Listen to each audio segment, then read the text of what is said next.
Voices Untold. Don't let anyone take too many photos today. Cameras are not kind to you. My mother said that to me on my wedding day. While she was doing up my buttons, she was standing behind me. I was looking at myself in the mirror. I felt beautiful. I had felt beautiful all morning. My hair was done. My dress was perfect. John was downstairs waiting for me. I was 17 minutes away from walking down the aisle to marry the best person I had ever known. And my mother's hands were on the buttons of my dress, and she said, "Don't let anyone take too many photos today. Cameras are not kind to you." She did not say it nervously. She did not say it by accident. She looked at me in that mirror, and she chose those words, and she said them on my wedding day, while her hands were still on my dress.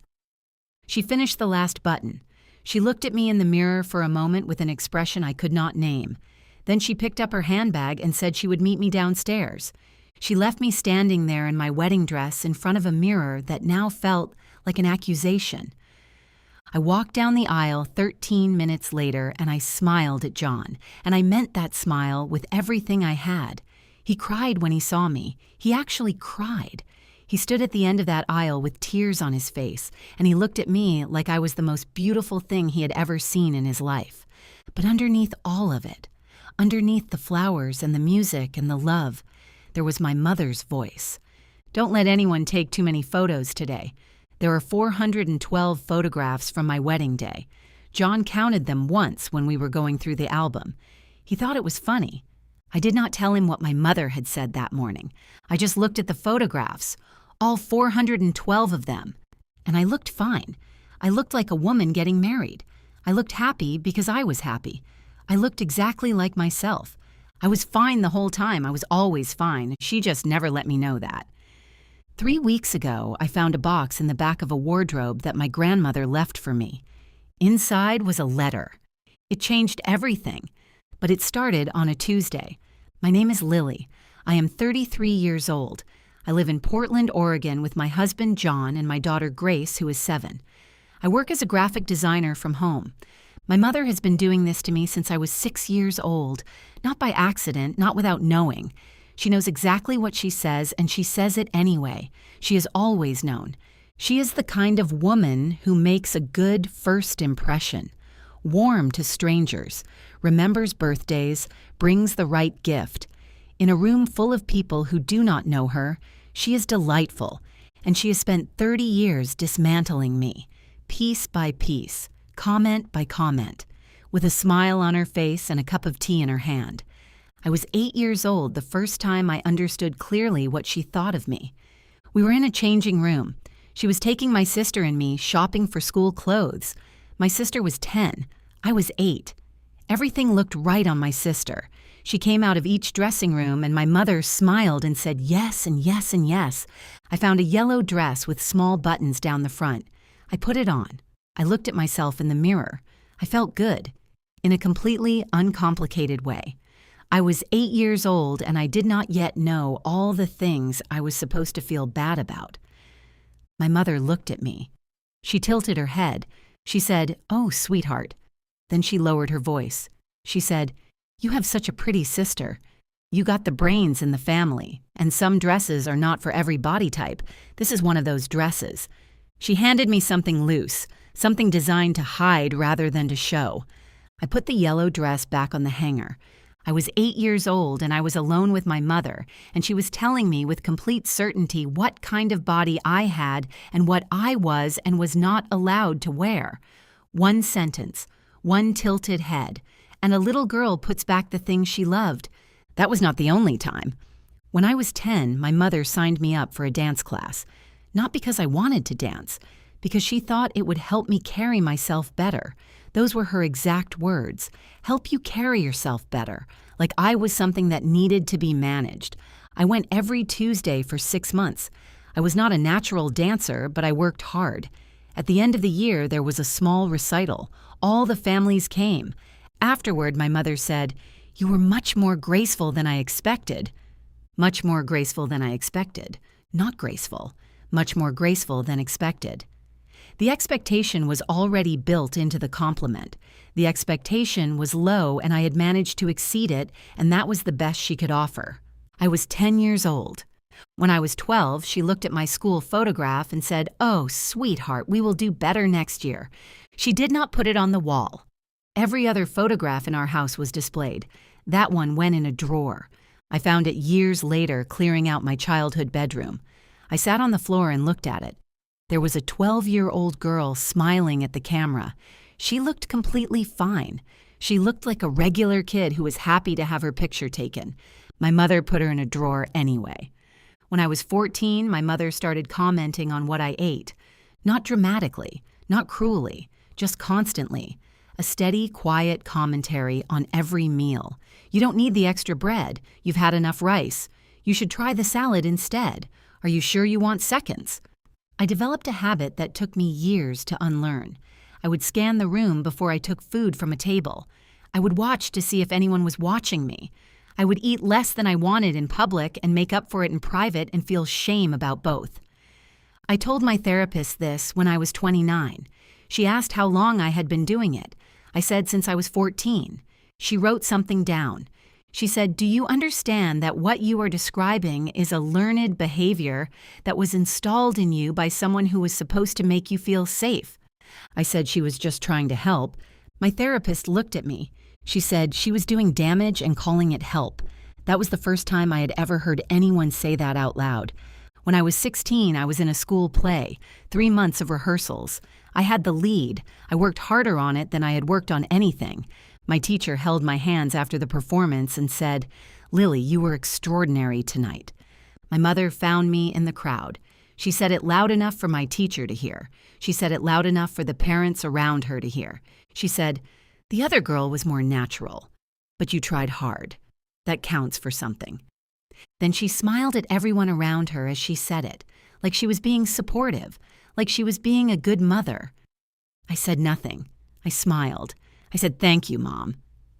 My teacher caught my eye over my mother's shoulder. The look on her face said everything. She knew exactly what had just happened, and she knew exactly what it would cost me. I drove home in my mother's car, and I sat in the passenger seat, and I watched the streetlights go past, and I held my teacher's words in my hands very carefully. Extraordinary. I held them like something breakable, because I knew that if I let them settle, my mother's voice would reach them first. I was 16 years old, and I already knew I had to protect good things from her. When I was 22, I brought a man home for the first time. His name was Daniel. We had been together for 3 months. I was nervous for her to meet him. I wanted her to like him. She was charming. After he left, she said he seemed lovely, very handsome. She paused. Then she said, "You must be good company for each other. You must be good company." Not that he was lucky. Not that I was lovely too. Just that. Like the best I could offer a handsome man was reliable conversation and a warm seat. I smiled. I said, "Yes, he is wonderful." I pushed it down to the place where all the other things lived. When I was 28, I tried to talk to her about some of this. I called her on a Sunday. I said, "I want to talk to you about some things you have said to me over the years." She said, "Of course. I am always here to listen." I took a breath. I said, "When I was 8, you told me some dresses are not for every body type. I put back a yellow dress because of what you said." She said, "I never said that. I would never say something like that." I said, "You did." She said, "Lily, I think your therapist is putting ideas in your head. You start manufacturing memories." Manufacturing memories. I said, "I did not manufacture it." She said, "I have sacrificed enormously for you. The fact that you are sitting in a therapist's office blaming me for your unhappiness is deeply hurtful to me." She started to cry, loud crying, the kind designed to be heard through a phone. I sat there listening to my mother perform grief and felt the familiar thing, the pull, the guilt she had spent 30 years installing in me like a program designed to protect her from consequences. The apology came out before I could stop it. I know, I am sorry. I apologized to her.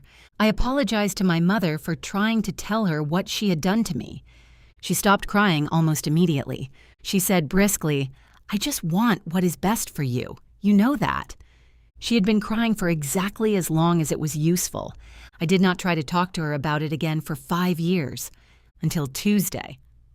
My mother arrived at 6:30 on a Tuesday evening 3 weeks ago. I heard her car. I heard her key. I heard Grace shout, "Grandma," and come running downstairs with paint on her left hand and her hair coming out of its ponytail. My mother came through the door and Grace ran straight into her arms. I watched from the kitchen doorway. My mother held Grace and laughed.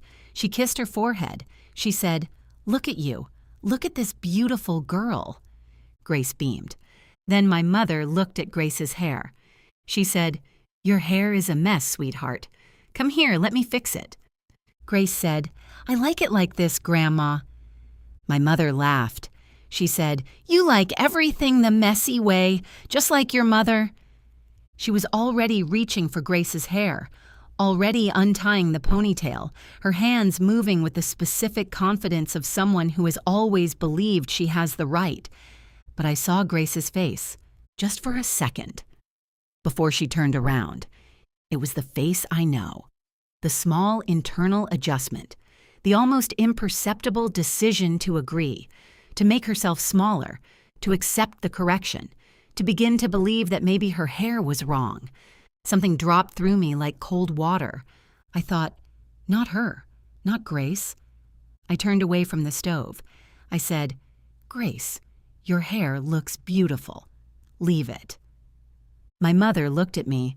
Her expression did not change. She just smiled and said, "I was only helping." We sat at the table, John and me and Grace and my mother. Grace talked about the snake. A girl in her class had brought a snake in for show and tell, and the teacher had screamed and knocked over a whole tray of art supplies. Grace found this extraordinarily funny. She told it with her hands going everywhere, her voice going high on the screamed part. My mother laughed. John laughed. I laughed. And for a little while, it felt like a normal dinner. Then my mother looked at my plate. She said, "You're not eating much. Are you on a diet again?" "Again," she said again. I said, "I'm just not that hungry." She looked at John directly. She said, "You should encourage her to take better care of herself. She used to be so much more careful about these things before the baby." Before the baby. Grace was 7 years old. Grace was sitting right there at the table. John put his fork down. Grace looked at her plate. I said, "I'm fine, Mom. Tell me about the trip you're planning." She talked about Italy. She talked about my sister Rachel's kitchen renovation 4 times. Rachel had such good taste. Rachel always knew how to make a space feel elegant. Then she looked at our kitchen. She said, "You could really do something with this space. A little effort goes a long way." I looked at the kitchen I had spent 3 months choosing every detail of, the tiles I had agonized over, the shelves John and I had put up together on a Sunday morning. I said, "I like it." She smiled. She said, "Of course you do, sweetheart." Grace made a joke halfway through dinner. My mother laughed and said, "You are so funny. You get that from your father's side." I watched Grace. She had heard only the compliment. She was 7. She had not yet learned to hear the part underneath, the part that said she did not get it from her mother. One day she will start hearing it. That is the thing I cannot allow. After dinner, John took Grace upstairs for her bath. My mother and I sat at the kitchen table with our tea. She looked at me and said, "I worry about you, Lily. I really do." I said, "I'm fine." She said, "You don't look fine. You look like you have let yourself go. John is a good-looking man. Men like John don't stay just because you married them." I put down my cup. She said it warmly, practically, like she was doing me a favor. I thought about the wedding morning. I thought about the photograph in the drawer. I thought about being 8 years old in that changing room. I thought about my teacher's face when my mother said the other girl was more natural. I thought about Grace's face in the hallway. I put my hands flat on the table. I said, "Mom, I need you to hear something." She tilted her head. That specific tilt. I have seen it my whole life. I said, "I know what you do. I have always known. Every comment about my weight, Every comparison to Rachel. Every cameras are not kind to you on my wedding day. Every photograph you put in a drawer. Every you tried hard. Every men like John don't stay. I said, "You have been doing this to me since I was 6 years old, and you started doing it to Grace tonight. And I am telling you right now that it stops." She stared at me. Then she said it. She said, "I was doing you a favor. Someone had to be honest with you. I am your mother. I know what you are. I know what you are." She said it like it was simply obvious. I said, "You don't get to do this to Grace." She said, "I am not doing anything to Grace. I am helping her, the same way I helped you. You turned out fine, didn't you? You have a husband, you have a house, you have a perfectly adequate life. You're welcome." I looked at her. I said, "Get out of my house." She picked up her bag. She said, "You will regret this. When I am gone, you will regret every word." She said, "I hope it was worth it." She left without saying goodbye to Grace. She walked past the bottom of the stairs where Grace was still in the bath, and she did not say goodnight. She just left. She was punishing me. And when she ran out of ways to punish me directly, she used a 7-year-old child she did not say goodnight to. I sat at the kitchen table. My hands were shaking. There was a fear underneath everything, the way there always is after the true thing gets said. The voice that says, "You went too far. You were cruel. You will regret this." I recognized that fear. She installed it. She had been installing it for 30 years precisely, so that I would feel it in moments like this one, and it would stop me. I sat with it. I did not push it down. Then I heard Grace's laugh from upstairs, clear and loud and completely hers. I got up. I washed the teacups. I went upstairs. She called 6 times the next day. I did not answer any of them. On the 3rd day, I made the mistake of picking up. Her voice was not quiet. It was not remorseful. It was the voice she uses when she has decided she is the injured party. She said, "I have been talking to your Aunt Carol. I told her what you said to me." Carol could not believe it. She said she has never heard anything so hurtful in her life. I said, "You called your sister before you finished driving home." She said, "I needed someone to talk to. You attacked me in my own family." I said, "It is not your family. It is my house." She said, "I gave you everything. Everything I have has gone into you, and you have decided to rewrite history because some therapist told you to. I spoke to your father about it, and he agrees with me. You need help, Lily. Real help, not whatever has been filling your head with this poison." She started to cry, loud crying, the kind designed to be heard through a phone. I said nothing. She stopped crying almost immediately. She said, "I just want my daughter back, the real Lily, not this person." She had been crying for exactly as long as it was useful. I hung up. I did not answer her calls after that. 2 days later, a card arrived in the post, her handwriting on cream notepaper. It said, "I have been praying for you. I worry that you are not well. The things you said on Tuesday were so unlike you. I want you to know that I forgive you completely. I am your mother, and I will always forgive you. I hope when you are feeling more like yourself, we can put this behind us and go back to the way things were. All my love. Mom." I read it 3 times. She forgave me. She sent a card to forgive me for telling her what she had done to me for 30 years. And that line, "Go back to the way things were," that is the only thing she has ever wanted, for me to absorb and smile and push it down and call it love, forever. I put the card in the bin. 3 days later, I was clearing out the spare room. In the back of the wardrobe, I found a box I did not recognize. Small, wooden, tied with faded ribbon. On the top in handwriting I recognized immediately was my name, Lily. It was my grandmother's handwriting. My grandmother, Frances, died 4 years ago. She was my mother's mother. She was 81 years old, and she went quietly in the night. She was the kind of woman who listened more than she spoke. She had the specific quality of someone who has seen a great deal and decided that listening was more useful than speaking. I loved her. I visited her every month for years. We sat in her kitchen and drank tea, and she asked me about my work and Grace and John. She listened to everything I said. She never offered opinions. She never compared me to anyone. She just listened. I had not known she left me anything.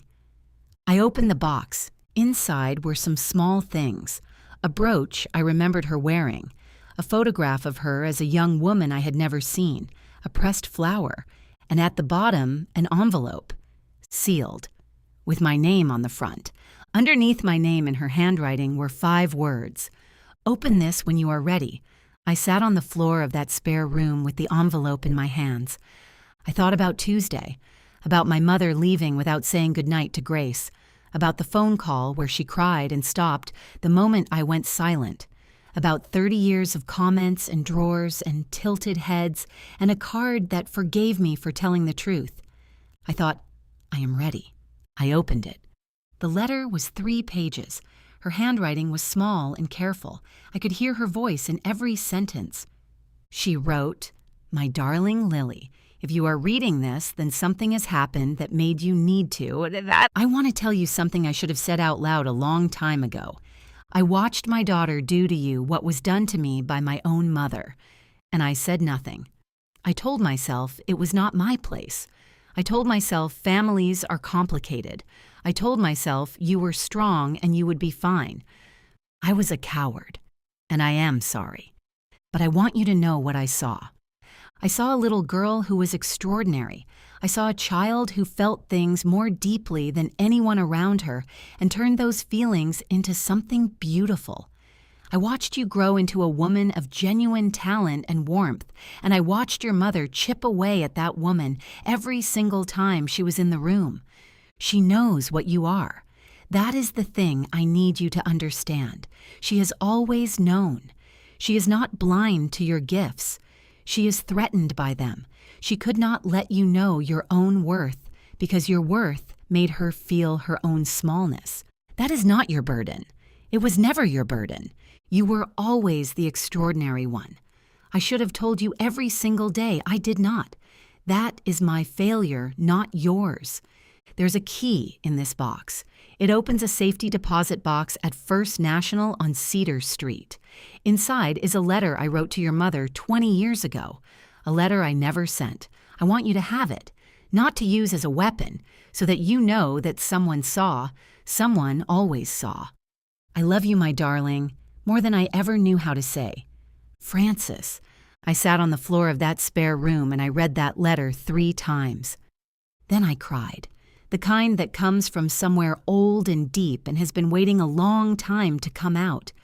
John found me on the floor an hour later. He sat down next to me without saying anything. I handed him the letter. He read it. He put it down. He put his arm around me. He said, "She knew." I said, "She knew the whole time." He said, "What do you want to do?" I sat there. I said, "I want to go to that bank, and then I want to have a family dinner." John has known about my mother for years. John has known about my mother for years. Not everything, but enough. He has watched her sit at our dinner table and do what she does, and he has watched me need an hour alone afterward and tell him I was fine. He asked me once, about 3 years into our marriage, why I never said anything back to her. I said, "Because she's my mother." He looked at me for a long time. Then he said, "She is also someone who hurts you every time she walks in the door." I said, "I know, but she's my mother." He did not push it. He just watched. And he waited. And every Tuesday after she left and I needed that hour alone, he left me to it without ever making me feel guilty about needing it. The morning after Tuesday, he sat across from me at breakfast and he said, "How do you feel?" I said, terrified. And he said, "Of what?" I said, "Of having done something I cannot undo." He said, "You named something true. You cannot undo naming something true, but you also cannot undo the truth itself. It was already there. You just said it out loud." He said, "I have been watching her do this for 6 years. Every dinner, every phone call, every time you need an hour alone afterward. I have seen it." He said, "What you did on Tuesday was the bravest thing I have ever watched you do." I said, "It did not feel brave. He said, "It never does." I thought about that the morning I went to the bank. The morning I went to First National on Cedar Street and gave them the key from my grandmother's box and sat in a small, quiet room while they brought me a metal box, and I opened it. Inside was a single sheet of paper, dated 22 years ago, addressed to my mother. It said, "I have watched you my whole life choose the wrong target for your pain. I watched your grandmother do it to me. I watched me do it to you. I am watching you do it to Lily. It stops with her. If you cannot stop it yourself, then one day she will stop it for you. And when that day comes, I hope you are brave enough to hear her." I stood in that small room in the bank, and I read my dead grandmother's words, and I felt something shift inside me permanently. She had seen it. She had named it. She had tried. She had been too afraid to send it while she was alive, but she had not thrown it away.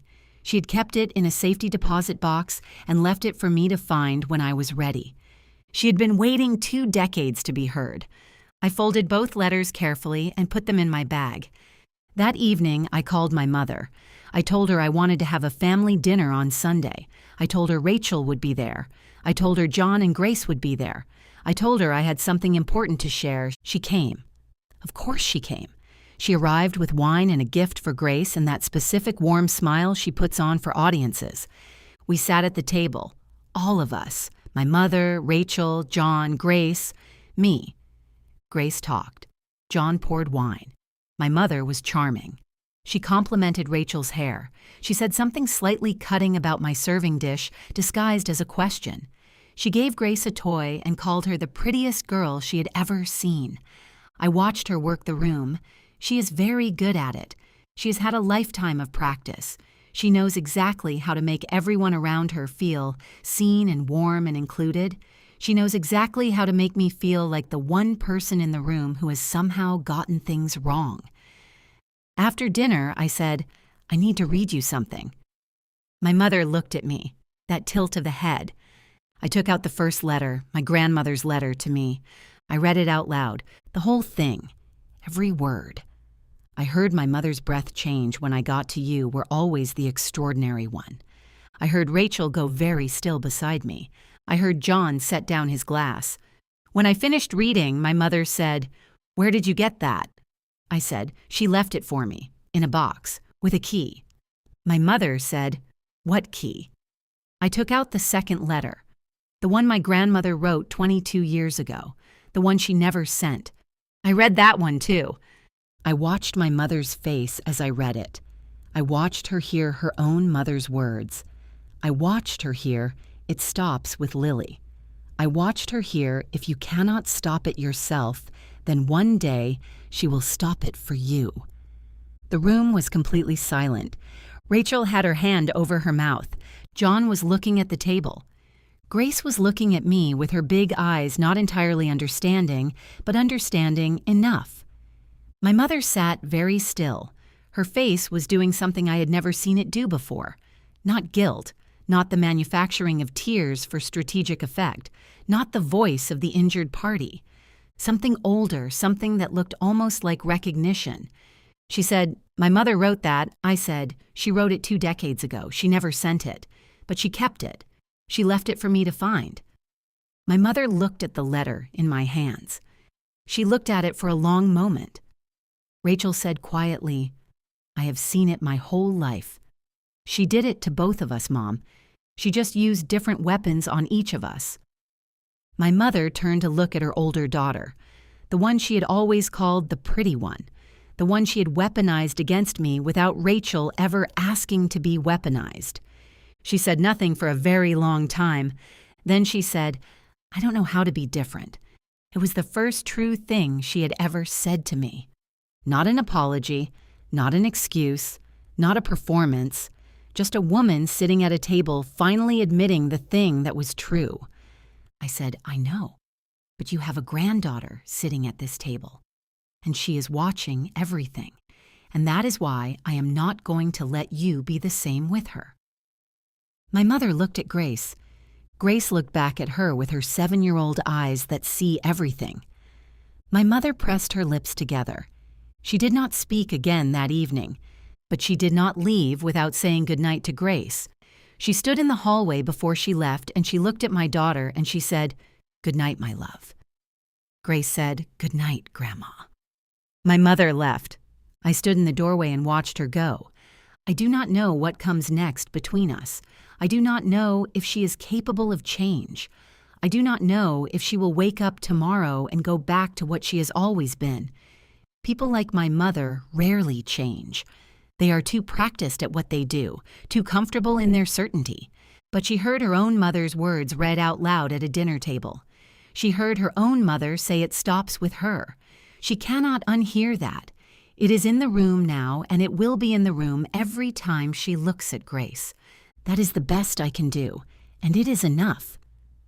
The following week, I had both letters framed, side by side, my grandmother's letter to me and the letter she never sent to my mother. I put them on the wall in the hallway right next to the school photograph from when I was 12, the one my mother put in a drawer for 21 years. They are all on the wall now.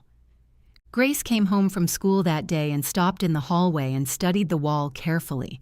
She said, "What are those?" I said, "Letters from your great-grandmother. She wanted us to have them." Grace read the framed words slowly, her lips moving slightly. Then she looked at me. She said, "You were extraordinary." I said, "Yes, she did." Grace nodded seriously. She said, "I already knew that." She went upstairs.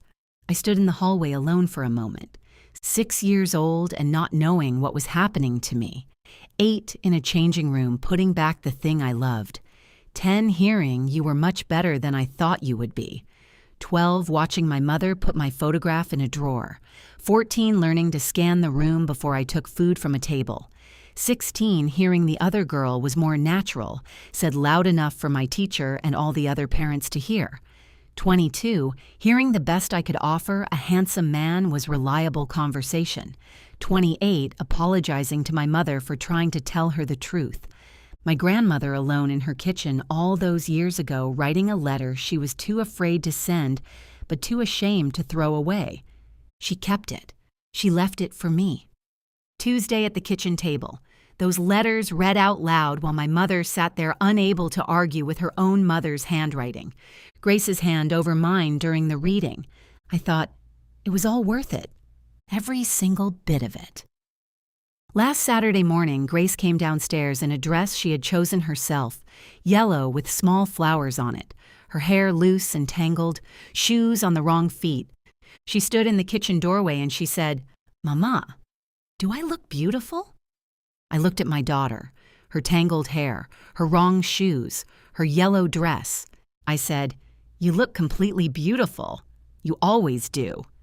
She smiled, that specific Grace smile that takes up her whole face. She said, "I know, I just like hearing it." She went to fix her shoes. I stood in the kitchen and thought about the yellow dress I put back on the hanger when I was 8 years old. Grace is wearing her yellow dress with the wrong shoes and the messy hair and complete certainty that she looks beautiful. She is completely right.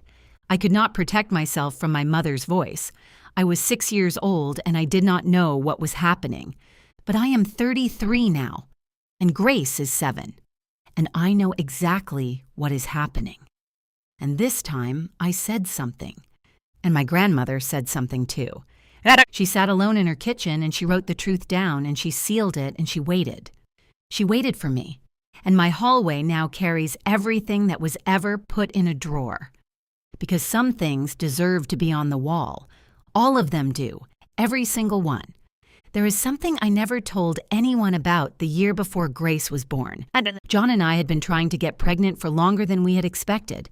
There were appointments and waiting rooms and conversations with doctors that left us both very quiet in the car afterward. Month after month of hoping, and then not hoping, and then allowing yourself to hope again, and then not. During that year, my mother called every Sunday. She always asked how I was. I always said fine. One Sunday, she said, "You know, some women just are not built for it. Physically, you should prepare yourself for that possibility." I said, "The doctors have not said anything like that." She said, "Doctors don't always tell you everything. I am your mother. I know your body. I always have. Even when you were small, I could see you were not built the same way as Rachel. Some women are made for certain things. Some are not. That's just the truth." I said, "Okay, Mom." I hung up the phone. I sat on the kitchen floor for about 20 minutes. She called back 11 minutes later to say she had been thinking about me and hoped I was not upset because she was only trying to help. I did not answer. I sat on that floor and I thought about what it means to have a mother who looks at you struggling and thinks the most helpful thing she can do is tell you that you are probably going to fail. 4 months later, I was pregnant with Grace. I did not tell my mother until I was 5 months along. I wanted those 5 months to belong entirely to me and John and the small life growing that nobody had the right to comment on yet. When I finally told her, she said, "Oh, thank goodness. I was starting to think it might not happen for you." I said, "It happened." She said, "Yes, it did. You are lucky." Lucky. Not happy for me. Not wonderful news. Just that I was lucky. Like the pregnancy was a coin flip that had finally come up in my favor despite the odds she had already decided were against me. I hung up the phone. I sat in the kitchen and I put my hand on my stomach and I thought, she will never make you feel this way. I promise. I have been keeping that promise every day since. Rachel is the pretty one. My mother told her so from the time she could understand words. She said it publicly, proudly, always within my hearing. Rachel told me something 2 years ago that I have thought about every week since. She said, "Do you know what Mom used to say to me when you were not in the room?" She said, "You are so lucky you got the looks. Your sister got the brains, but at least she has that." I sat very still. Rachel said, "She did it to both of us. She just used different weapons." I had not thought about it from Rachel's side before. I had always assumed Rachel had the easier version. That being told you are beautiful is the gift, and being told you are not is the damage. But Rachel spent her whole 20s terrified of getting older, genuinely terrified, because her entire value had been placed in something she could not control, and she could feel it changing every year, and she did not know what would be left of her when it was gone. She told me, I got to 30 and I looked in the mirror and I thought, who am I now? What am I now? Because Mom never told me I was funny or smart or talented. She only ever told me I was pretty. And pretty was starting to change and I had nothing else to hold on to. She said she split us up. She turned us into categories. And she thought she was being fair. She thought she was giving us each something. She did not understand that what she was actually doing was teaching us that we were each only one thing, that there was not room to be both. Rachel is 35 now. She is the happiest I have ever seen her. She did her own therapy. She did her own work. She got there. But she got there despite my mother, not because of her. I have a friend named Sarah who has known me since we were 14 years old. Last year, Sarah told me something over dinner that stopped me completely. She said, "Can I ask you something personal?" I said, "Of course." She said, "Did you know, when we were teenagers, did you know what your mother was doing?" I said, "I think I knew something was wrong. I did not know what to call it." She said, "I knew." I watched her do it for years. Every time I came to your house, I used to go home afterward and tell my own mother what I had witnessed. She would just shake her head. I sat there. She said, "I tried to say something once. When we were 16, you told me I was imagining it. You said she was just being a mum. I did not remember that, but I believe it, because that is what you do when it is your own mother. You defend her, you explain her, you become her most effective protector." She said, "I have been waiting 20 years for you to know that it was real." Something loosened in my chest. I said, "It was real." She said, "I know." She reached across the table and held my hand for a moment. I thought about all the years I had spent making myself the unreliable narrator of my own life, telling people they were imagining it, telling myself I was too sensitive, that I remembered wrong, that my therapist was putting ideas in my head. That is what my mother did. She did not just damage me, she made me dismantle everyone else's perception of what she was doing too. She made me her most effective defender. I stopped defending her on Tuesday night. There's one more thing I want to tell you.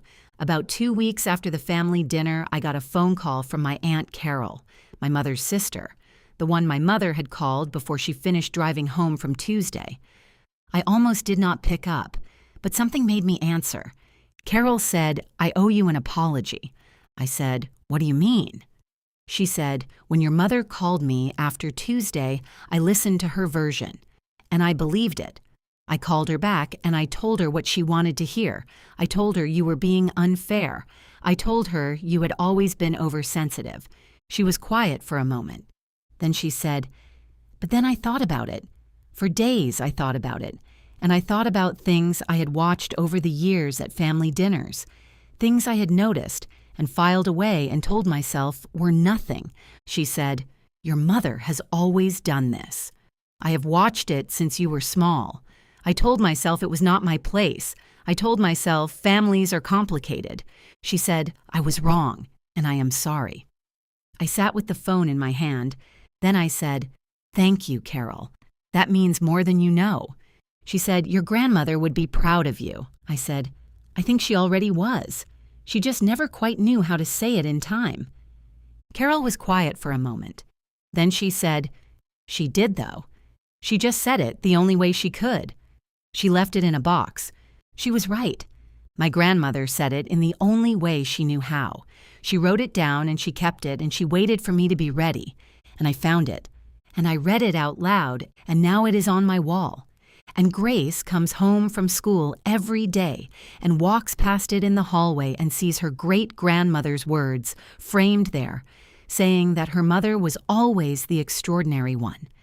And one day Grace will be old enough to understand fully what those words mean and why they are there. And I will tell her the whole story. Every single part of it. Because some things deserve to be said out loud and kept somewhere where the light can reach them. Not in a drawer, never in a drawer again. I've been thinking lately about what my grandmother must have felt sitting in her kitchen 22 years ago, writing that letter. She was in her late 50s. She had watched my mother her whole life. She had watched the pattern pass from her own mother to her and then from her to my mother. She had watched it reach me. And she sat down and she wrote the truth. She named what she saw. She addressed it to her own daughter. And then she folded it up and put it in an envelope and put it in a box in a bank vault instead of sending it. I do not judge her for that. I spent 5 years knowing what my mother did and not saying anything either. I know what that silence costs. I know how heavy it is. I know the specific fear of naming something and not being believed, of being told you remembered things wrong, of being made to feel that the damage you are describing is a product of your own sensitivity. My grandmother was afraid. She was afraid of losing her daughter. She was afraid of being wrong. She was afraid of the same things I was afraid of for 30 years. But she kept the letter. She could have thrown it away. She could have decided it was better left unsaid and burned it and moved on. She did not. She preserved it in a box and attached a key and left it for me to find. That is not cowardice. That is a woman doing what she could with what she had in the time she had it. She gave me what I needed, just 22 years after she wrote it. I think about Grace sometimes and what she will think of me when she is grown. I think about the things I have done right, the things I have gotten wrong, the moments where I have been patient and the moments where I have not, the times I have said the right thing and the times I have said nothing when I should have spoken. I think about Tuesday night, about sitting at that table and reading 2 letters out loud while my mother had to sit there and hear her own mother's words. I think that is the thing I want Grace to know about me when she is old enough to understand it. Not that I was perfect, not that I handled everything well, but that when it mattered, I said something. When her grandmother tried to make my daughter feel the way she had made me feel for 30 years, I said, no, not her, not Grace. I said it, out loud, at a kitchen table, in front of witnesses. And then I found the letters, and I read them out loud too. And the wall in my hallway has the photograph and the framed letters, and all the evidence that I was always seen, even when I was being told I was not worth seeing. And Grace walks past that wall every day. And someday she will ask me to tell her the whole story, and I will, every single part of it. Because she deserves to know where she comes from. She deserves to know that her great-grandmother saw something in her mother that her mother's mother could not allow herself to say. She deserves to know that the truth was always there, that it was written down, that it was kept, that it found its way to the wall. She deserves to know that the women in this family have always been extraordinary. Some of us just had to wait a little longer to hear it. Grace will not have to wait. Not for a single day. Not once. I will tell her every single morning if I have to. She already knows anyway. I know, she says. I just like hearing it. That is Grace. That is exactly Grace. And that is everything. There is a moment I keep coming back to. The moment just before I opened my grandmother's letter. I was sitting on the floor of the spare room with the envelope in my hands, and I was thinking about Tuesday and about my mother leaving without saying goodnight to Grace, and about the phone call where she cried and stopped the moment it stopped being useful. I was thinking about 30 years of it, about all the things that had been said in kitchens and changing rooms and cars and at dinner tables and over the phone. And I looked at my grandmother's handwriting on that envelope. Open this when you are ready. She wrote those words knowing I would need them one day. She wrote them knowing that whatever her daughter did, there would come a moment when I would need someone to tell me it was real. She did not know when that moment would come. She did not know what would trigger it. She did not know it would be a Tuesday evening and my daughter's face in a hallway and a 7-year-old who did not say goodnight to. She just knew the moment would come, and she prepared for it. I think about what it took for her to do that, to sit alone in a kitchen in her late 50s and write the truth down and seal it and put it in a vault and leave it for a granddaughter to find after she was gone. She could not say it to my mother's face. She had tried and she had failed, and she knew she could not do it again. But she could leave evidence. She could leave a record. She could leave something that said, I was here, and I saw this, and I knew what it was. That is what she gave me. Not money, not property, not things, evidence. And evidence cannot be argued with. Evidence cannot be told it remembered things wrong. Evidence cannot be made to apologize for existing. It just is. It is on my wall. It will be on my wall when Grace is old enough to ask about it. And when she asks, I will tell her everything. I will tell her about the changing room and the yellow dress and the photograph in the drawer.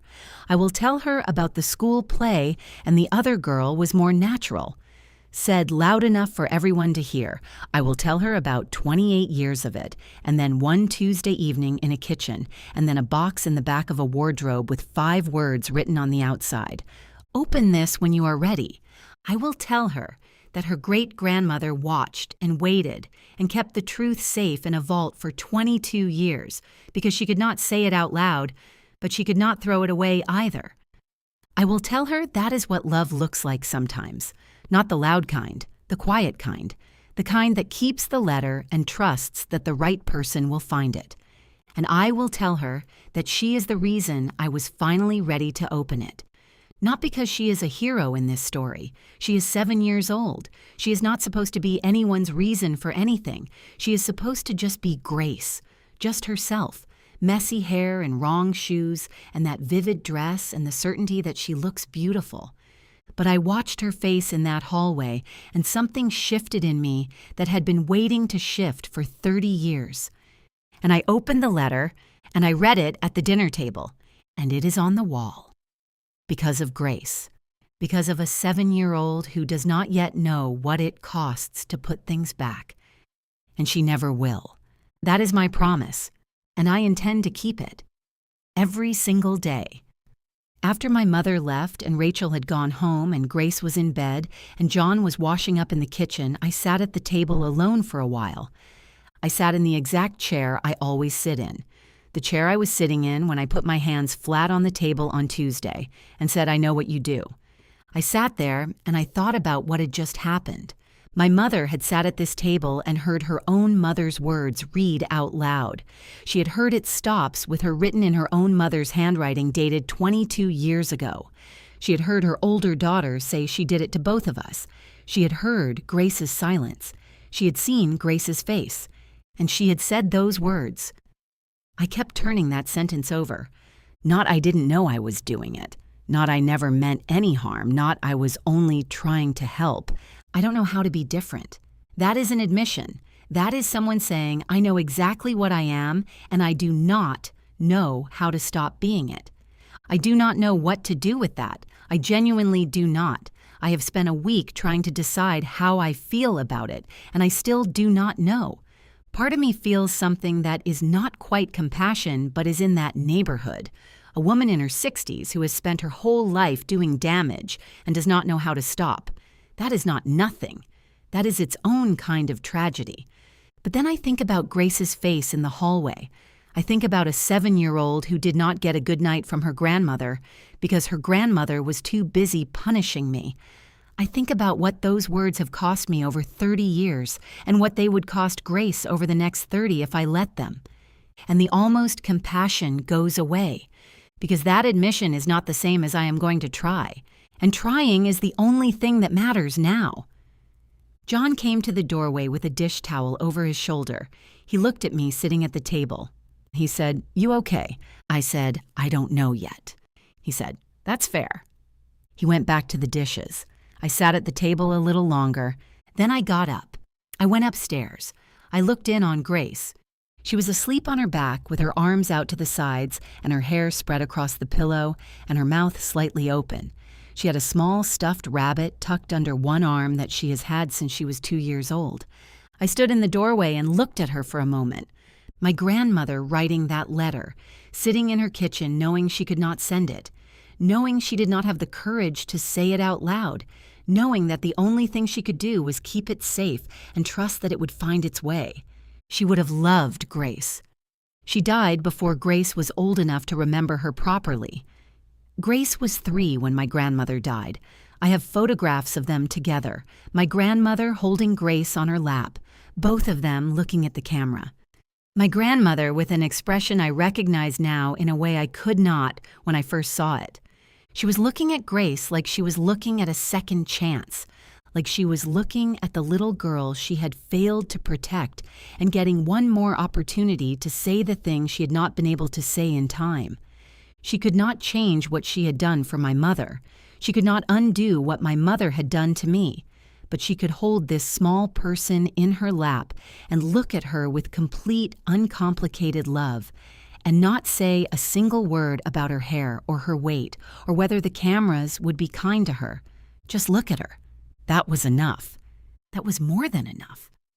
I went to bed that night thinking about second chances and about the people who take them and the people who do not. My mother said, "I don't know how to be different." My grandmother could not say the true thing out loud, but she kept it in a vault for me to find. I said the true thing at a kitchen table with my hands flat on the surface and my voice steady, and my daughter, 2 floors up in the bath. 3 women, 3 versions of the same choice. My grandmother chose silence and evidence. I chose words. I do not know yet what my mother will choose, but I know what Grace will choose. Because Grace does not know yet that there is any other option than saying the true thing immediately and without apology. She sees something and she says it. That is all. That is the whole of it. She is 7 years old and she has no idea that the thing she does so naturally is the thing it took the women in her family generations to learn. I went to see my grandmother's grave last week. I had not been since the funeral 4 years ago. I had been meaning to go for a long time and never doing it, and then suddenly, after finding the box, I needed to.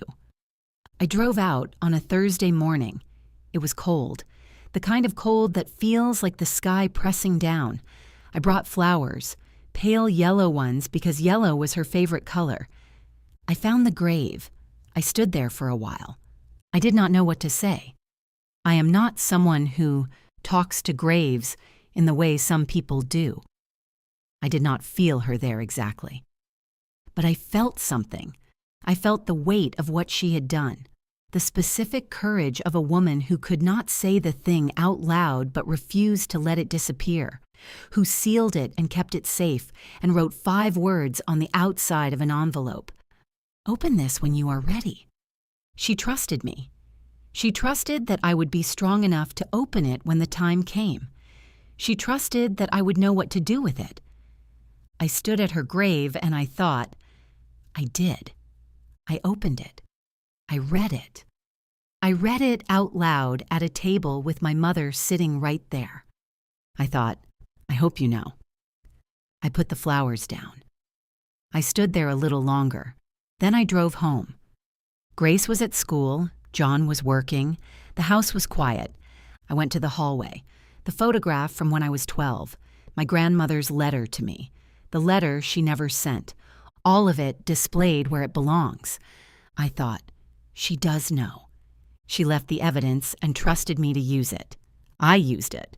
That is enough. That is more than enough.